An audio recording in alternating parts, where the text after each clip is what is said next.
as aplicações mais básicas, as aplicações primordiais de integrais definidas são áreas. Áreas sobre curvas, né? Você sabe calcular área de quadrado, área de retângulo, triângulo, círculo, mas e a área de uma região como essa daqui? É uma região que está sob uma curva que é dada por uma função f de x, né? Uma área como essa tu calcula usando a integral, né? Pela definição que eu fiz de partição, dizendo que você multiplicava aquela definição de partição, seria equivalente a fazer isso aqui. Tu pega essa área, divide essa base em pedacinhos, né? Que são esses delta xi, e como você calcula a área de um retângulozinho desse? É o delta xi vezes a função em algum valor aqui no meio, num CI. Quando tu soma todos eles, que é essa somatória, tu tem uma aproximação da área, né? Aqui eu tenho uma aproximação por subestimativa, né? A gente vê que falta a área é menor do que a área real sobre a curva, e aqui uma superestimativa, a gente vê que é maior, né?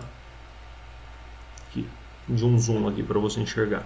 Olha só, dividi em pedacinhos, né? Fiz uma partição do intervalo até B, e a altura, né, é próximo do f de A ou f de x ou f de x1, né? Vai ter um f de algum número c aqui no meio, né? O teorema fundamental do cálculo nos diz que a altura desse retângulo é o f desse c. Se eu multiplicar essa altura por essa pequena base aqui, que é o delta xi, eu tenho a área desse retângulo somando todos, então a área aproximada da área real. Agora, seria interessante diminuir o tamanho desses delta xi para que essas sobras aqui não sejam tão grandes. Aqui eu tenho 10 intervalos.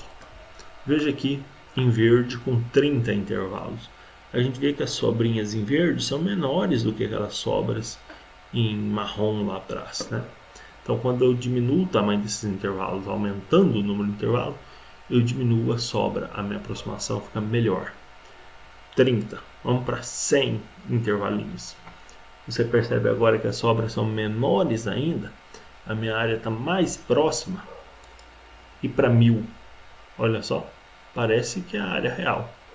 A verdade é quando eu faço o limite, né, com o número de intervalos indo para infinito ou com a largura do maior dos intervalos indo para zero, eu tenho a área exata. E essa era a definição de integral definida. Então a área da região A, dessa região A aqui, nada mais nada menos é do que a integral de A até B de f de x dx. Por exemplo, vamos calcular essa área aqui, achurada aqui abaixo da função x ao quadrado, né? Indo de 0 até 1. Qual será essa área? Essa área é a integral indo de 0 a 1 de x ao quadrado dx. Você já sabe como calcula essa integral, né? A antiderivada de x ao quadrado dx ao cubo sobre 3.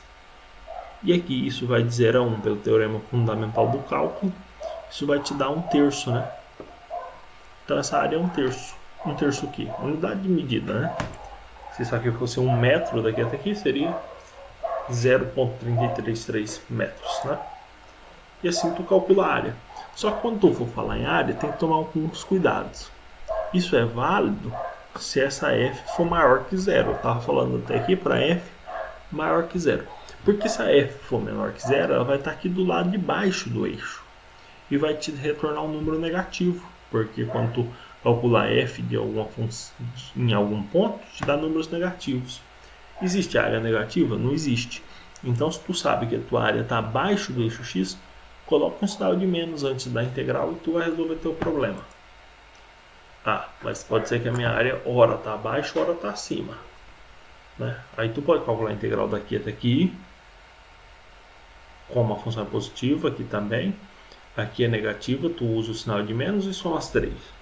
Ou simplesmente tu aplica um módulo nessa função, vai pegar essa parte que está abaixo, jogar para cima e tu calcula daqui até aqui a integral, né? Então a área você tem que estar atento a isso, que a área tem que ser positiva, não pode ser negativa. Tu pode calcular também a área entre duas curvas. Olha aqui uma situação interessante. Essas duas curvas, essa área aqui, ela vai de x igual a 0 até x igual a 1, né?